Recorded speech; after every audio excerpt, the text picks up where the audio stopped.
Yes, hello guys. May nagsalita na naman para magsiwalat dito sa mga katiwalian sa mga proyekto ng DPWH sa Bulacan.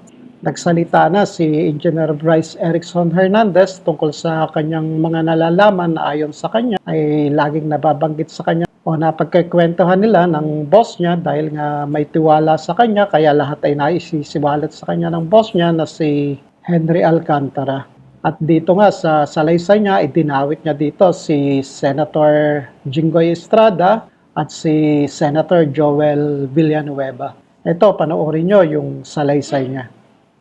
Kung pwede po bang huwag niyo na ako ibalik sa Senate, Your Honor? Kasi may mga involved pong senador dito. At hindi ko po alam ang magiging kapalaran ko pag binalik niyo ako doon. Magsalita ka muna. And this committee will assure you that you will be protected. Your Honor, parang mas kailangan ko po muna ng assurance niyo bago ako magsalita. Can I have a 1-minute recess, Mr. Chair? Meeting suspended. Ano lang po yung naisulat ko. Pero pinapangako ko naman po sa inyo na ang full details ito maibibigay ko po sa written statement namin ng mga abogado ko. Good morning, Your Honor, Mr. Chair. Ako po si Bryce Erickson Hernandez, dating Assistant District Engineer ng Bulacan 1st District Engineering Office. Ako po ay na-contempt kahapon sa Senate Blue Ribbon Committee. Habang ako po ay nakadetain, nakapag-isip po ako at nagdesisyon na maglabas ng ilang nalalaman ko sa flood control project base po sa aking natatandaan sa ngayon. Tama po si Senator Lacson na ang mga engineers ng DPWH ay tila naging legman o bagman na lang. Kung tatanungin niyo po ako kung sino o kanino kami naging bagman, sasagutin ko na po ngayon. Sabi ni Senator Marcoleta kahapon, ligtas ka na. Hindi po ito totoo. Si Senator Jinggoy Ejercito Estrada, Senator Joel Villanueva, Yusek Robert Bernardo, at D. Alcantara. Si Senator Jinggoy po ay nagbaba ng 355 million ngayong 2025 sa mga ilang projects sa Bulacan.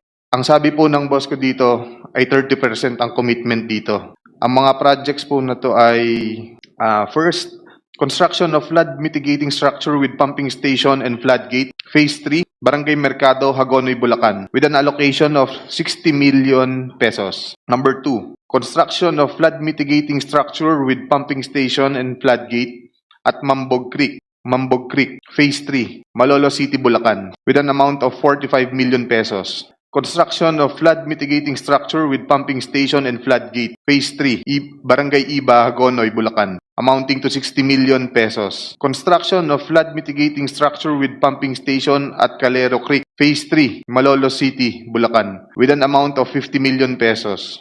Construction of flood control structure including pumping station and floodgate, Phase 3, Barangay Mayto, Kalumpit, Bulacan, with an amount of 60 million pesos. Construction of flood mitigation structure with pumping station and floodgate at Barangay Santo Rosario Creek, Phase 3, Malolo City, Bulacan, with an amount of 40 million pesos. And last, construction of flood mitigation structure including pumping station and floodgate, Phase 3, Barangay Carillo, Hagonoy, Bulacan, with an amount of 40 million pesos. And all of that with a total of 355 million pesos, Your Honor. This is supposedly the allocation of which political personality?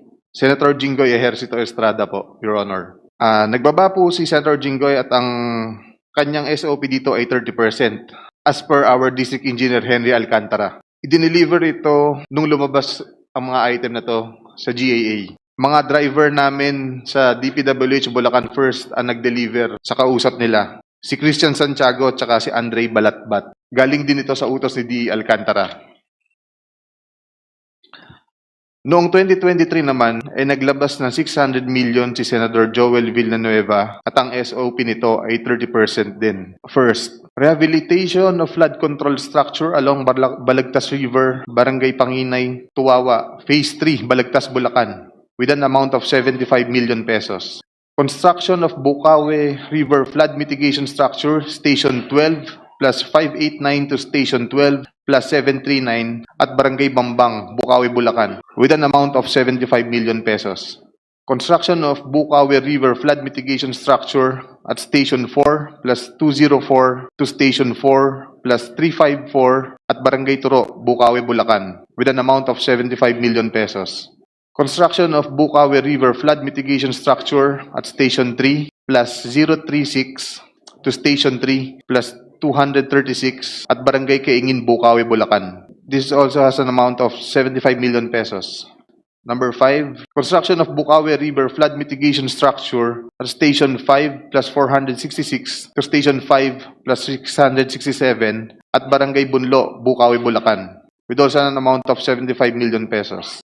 Construction of Balagtas River Flood Mitigation Structure at Station 3 plus 533 to Station 3 plus 683 at Barangay Santol, Balagtas, Bulacan, with an amount of 75 million pesos also.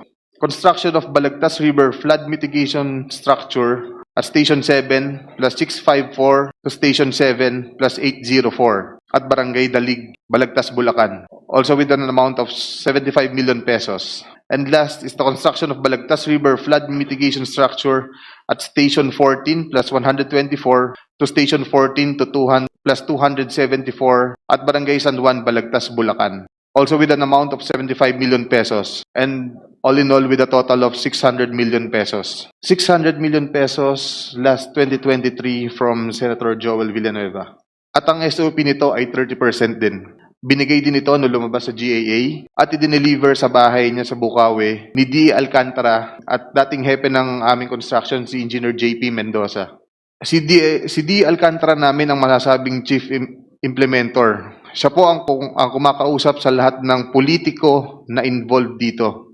At least 3% po siya sa lahat ng projects na dumadaan sa opisina namin. At pinapasabi pa nga sa amin sa mga contractor na kung gusto nyong magkaroon ng maraming projects sa susunod, ay magbigay kayo ng additional na 2% sa kanya. Parang finder's fee daw.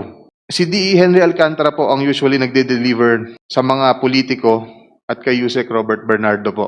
Pasensya na po, ito pa lang po ang aking mga masasabi sa ngayon. Mabigyan lang po ako ng sapat na oras pagkakataon na makausap ang aking mga abogado. Handa na po akong maglabas ng lahat ng nalalaman ko pa. Maraming salamat po.